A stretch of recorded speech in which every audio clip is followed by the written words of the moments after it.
What's going on, everybody? It's Chaz. Today I'm going to show you how to tie one of my favorite rigs.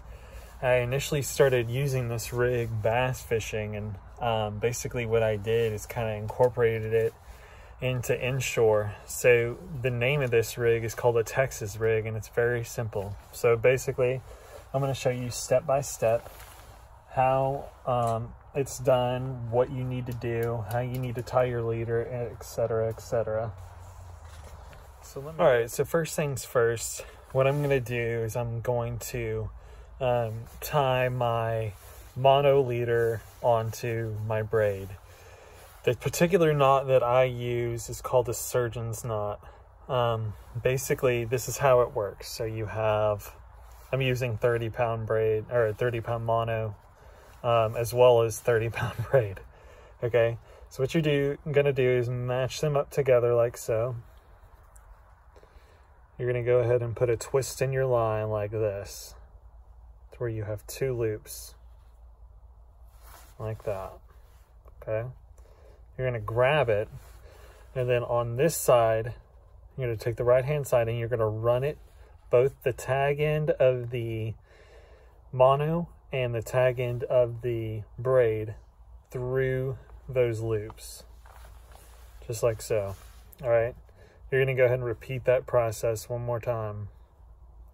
Boom, take it through. Okay, so now you got something that looks like this. Then you're gonna do it one more time. Okay, pull that through. Sometimes it's a little trickier once you get a couple.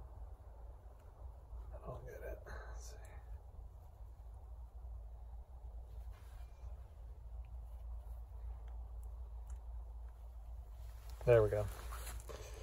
All right, so now what I've got is called a surgeon's loop, and it looks like this. Okay, what I'm going to go ahead and do is wet this knot.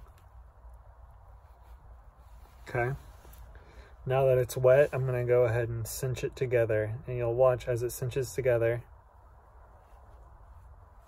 It's going to pull tight, and I'm going to go ahead and give it a real good pull. And as you can see, I'm pulling really hard, and that is not coming off there. So now what I'm going to do is I'm going to take the tag end of my monofilament, because I don't want these tags running through the eyes of my rod. I trim it pretty darn short, like so. And I'm going to take this side.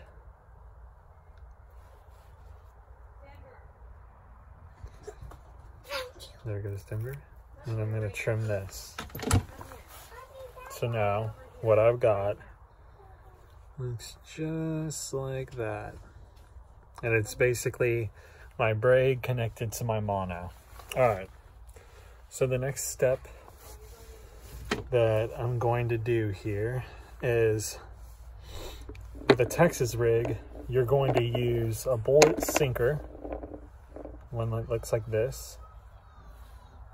Okay, and you're also going to use some type of worm hook. Sometimes I use the hooks with the little bait screws in there, where you can basically screw it into the bait and it holds on better. But for this case, and just for demonstration purposes, I'm going to go ahead and use just a regular hook. All right, so check it out. So this is the hook. This is a Gamakatsu. I think it's a 4/0 worm hook. It's just like that. This is sturdy enough for redfish, also perfect for bass. So I like to use these. So anyway, what you're going to do, so let me backtrack just a little bit.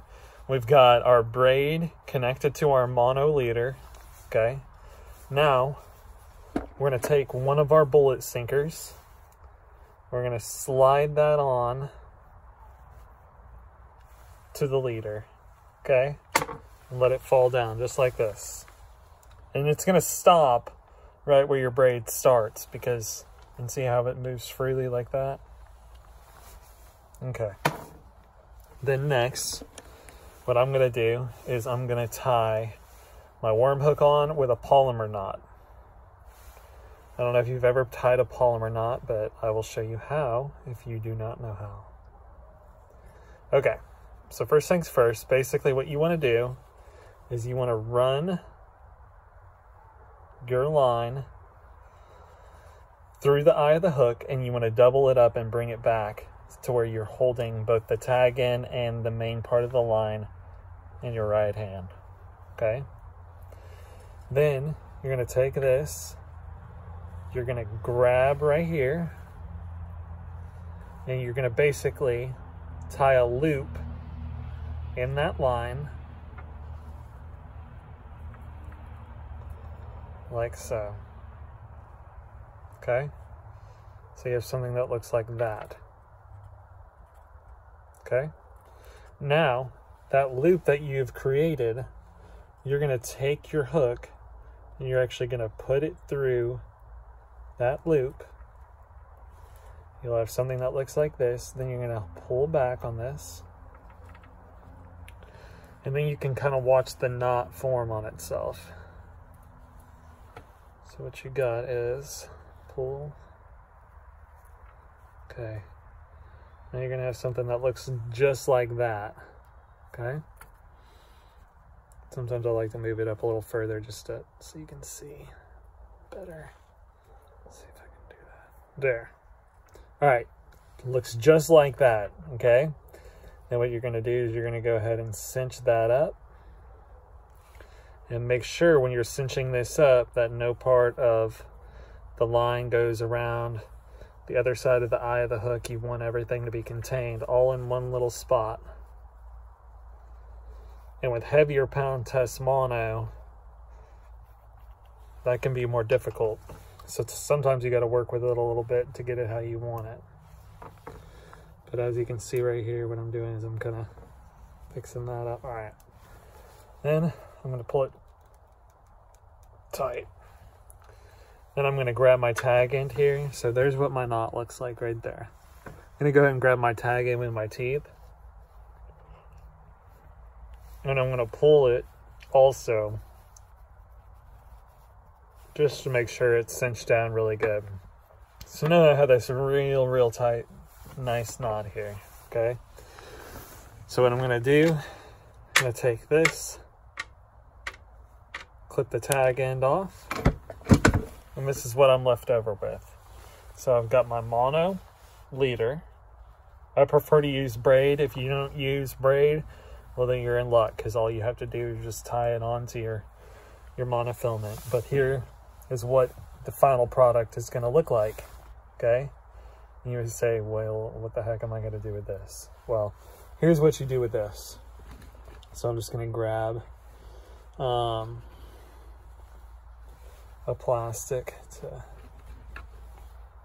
I can demonstrate with. Okay, so here is a matrix craw right here. That's what it looks like. Boom. I don't know. See that a little better like that. There you go. All right, so now, very important when rigging these, okay? So what you're going to do, you're going to turn your bait sideways, like so. You're going to run your hook into the top of the worm or the plastic. You're going to push it in, and you're going to come straight out the side like this. Just like that, okay? Then what you're going to do, you're going to keep running your hook down, and eventually that eye of that hook will be inside the plastic. After that, you'll have something that looks like this, okay? Just like this. What I like to do is take your hook, again, bend your crawdad or your worm or whatever in half, push it through. You can fill that barb, then you're going to pull it through the bottom, like so. And there you go. You got your Texas rig. Basically, the idea behind this is when you throw this in the water, you have this bullet sinker down here. This crawdad will flail and do whatever it does and flip around and all that good stuff. But this is a normal Texas rig. What I like to do is I like to actually leave a tiny bit of the hook exposed, just so I make sure I've got good hook sets. If you're fishing a lot of grass, what you can do is you can actually take this and slide it back into the worm to where you don't even see that hook exposed at all, and then it'll keep you from getting hung up and that type of thing. But yeah, so basically this can work on a variety of, you know, plastics, crawdads, different bass, worms, stuff like that. But the reason why I like to use this is because I can basically fish for redfish and I can catch bass as well. They'll both eat it.